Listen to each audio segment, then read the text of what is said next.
सध्या राज्यभरात सायबर क्राईमशी संबंधित गुन्ह्यांचं प्रमाण मोठ्या प्रमाणात वाढत असून सर्वसामान्य नागरिकांना विविध प्रकारे जाळ्यात ओढून लाखो रुपयांची फसवणूक केली जात आहे। अशाच एका गंभीर प्रकरणात तासगाव पोलीस ठाण्यात 59,09,000 रुपयांच्या ऑनलाईन फसवणुकीचा गुन्हा दाखल करण्यात आला आहे। मिळालेल्या माहितीनुसार आरोपींना स्वतःला पोलीस, सीबीआय, इन्कम टॅक्स किंवा इतर केंद्रीय तपास यंत्रणाचे वरिष्ठ अधिकारी असल्याचं भासवत तक्रारदारांशी संपर्क साधला।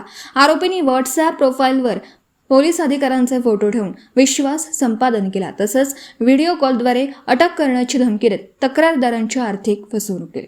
या प्रकरणाचा तपास वरिष्ठ अधिकाऱ्यांच्या आदेशानुसार सायबर पोलीस स्टेशनकडे वर्ग करण्यात आला होता। तांत्रिक तपास आणि वरिष्ठांच्या मार्गदर्शनाखाली पोलिसांनी तपासाची चक्रे वेगाने फिरवत आरोपींपर्यंत पोहोचण्यात यश मिळवलं। तपासादरम्यान फसवणुकीतील तब्बल 29,60,000 रुपयांची रक्कम आरोपींच्या बँक खात्यांमध्ये जमा झाल्याचं निष्पन्न झालं। त्यानुसार संबंधित आरोपींना अटक करण्यात आली आहे। पोलिसांनी आरोपींच्या घराची झडती घेतली असता मोठ्या प्रमाणात संशयास्पद साहित्य जप्त करण्यात आले। यात 4 मोबाईल, विविध बँकांचे 18 debit credit card, 24 chequebook, 6 passbook, 6 SIM card, 6 रिकामे सिम पाकिट तसेच आधार व पॅन कार्ड सह इतर कागदपत्रांचा समावेश आहे।